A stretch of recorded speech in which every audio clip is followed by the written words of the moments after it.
Olá, meu nome é Júlia Murtinho Sobreira Correia e tenho como título de projeto de iniciação científica Cálculo de Estrutura Eletrônica e Propriedade de Compostos de hidroxita de lítio e alumínio intercalado com tereftalato e fui orientada pelo professor Dr. Alexandre Amaral Leitão. Os hidróxidos duplo-lamelares são uma classe de compostos cuja estrutura lamelar apresenta dois cátions metálicos de diferentes cargas totais positivas com contra-íons e água no seu domínio interlamelar. A imagem mostra uma estrutura de HDL bastante difundida na literatura. As hidroxílidas possuem uma ampla área de atuação, sendo elas na catálise, medicina, em adsolventes e entre outros. Os hidróxidos duplo-lamelares de lítio e alumínio têm especial significância na química de materiais em estado sólido, por serem o único exemplar conhecido de HDL formados por cargas mono e trivalentes. Os benefícios de estudar esses compostos são porque eles sofrem reações de troca iônica com facilidade, são material eco-friendly, têm baixo custo e decompõem óxido contendo lítio, são adsolventes baratos e efetivos e têm potencial de aplicação como retardante de chama quando intercalados com fosfatos de açúcares. O ânion utilizado nesse trabalho foi o tereftalato, pois ele tem sido amplamente estudado devido ao seu uso como agente espaçador para auxiliar a incorporação de ânions mais volumosos, e também porque sua estrutura relativamente rígida permite estudos na dinâmica de ânions intercalados, tanto por espectroscopia quanto estudos computacionais.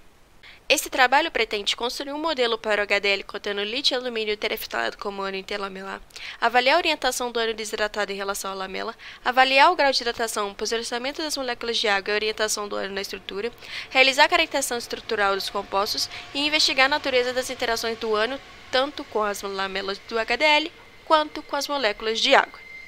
Essa estrutura possui como célula unitária Li2, Al4, OH12, A-2 NH2O. Sua supercélula foi propagada em X. Sua metodologia utilizada nesse trabalho foi funcional de troca e correlação PBE, pseudopotenciais ultrasoft, ECAT de 40 rígidos e KPTS de 3, 4 e 1. Foram construídas 5 estruturas para o composto hidratado, e em todos os casos o tereftalato se encontra orientado em relação ao lítio. A estrutura mais estável foi a LiAlTA4, onde os tereftalatos se encontram ortogonais à lamela com posicionamentos alternados. Nesse caso também podemos perceber que o parâmetro C é o maior dentre os outros. Foram construídas também 5 estruturas para o composto desidratado, tendo o tereftalato orientado em relação ao lítio. A estrutura mais estável foi a DLiAlTA4, onde o tereftalato também se encontra ortogonal à lamela, com seus posicionamentos alternados. Nesse caso, podemos perceber que a desidratação do composto não alterou a sua estrutura, e também houve um aumento na diferença de energia. A difração foi simulada a fim de auxiliar os experimentalistas na construção de sua estrutura final. As nuvens em vermelho significam uma grande densidade de carga e as em azul uma baixa densidade. A estrutura hidratada nos mostra que tanto a água quanto o tereftalato possuem uma troca de carga significativa com a lamela. Podemos perceber a semelhança no caso do desidratado, onde o tereftalato se mantém com a alta troca de carga com a lamela, e podemos perceber que formam ligações de hidrogênio. O que podemos concluir nesse trabalho é que a estrutura mais estável para o composto hidratado foi o LiAlTA4 e para o desidratado foi DLiAlTA4, onde os tereftalatos se encontram ortogonais à lamela, porém com posicionamentos alternados.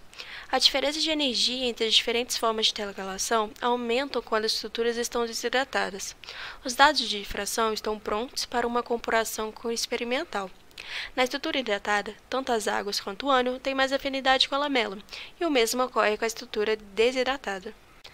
Para os próximos passos desse trabalho, temos simulação do RMN das estruturas do composto hidratado e desidratado, a investigação dos ângulos do tereftalado em relação à lamela e a simulação dos processos termodinâmicos de desidratação. Gostaria de agradecer, então, à CNPq, à Universidade Federal de Juiz de Fora, ao Senapad e ao meu laboratório GFQSI.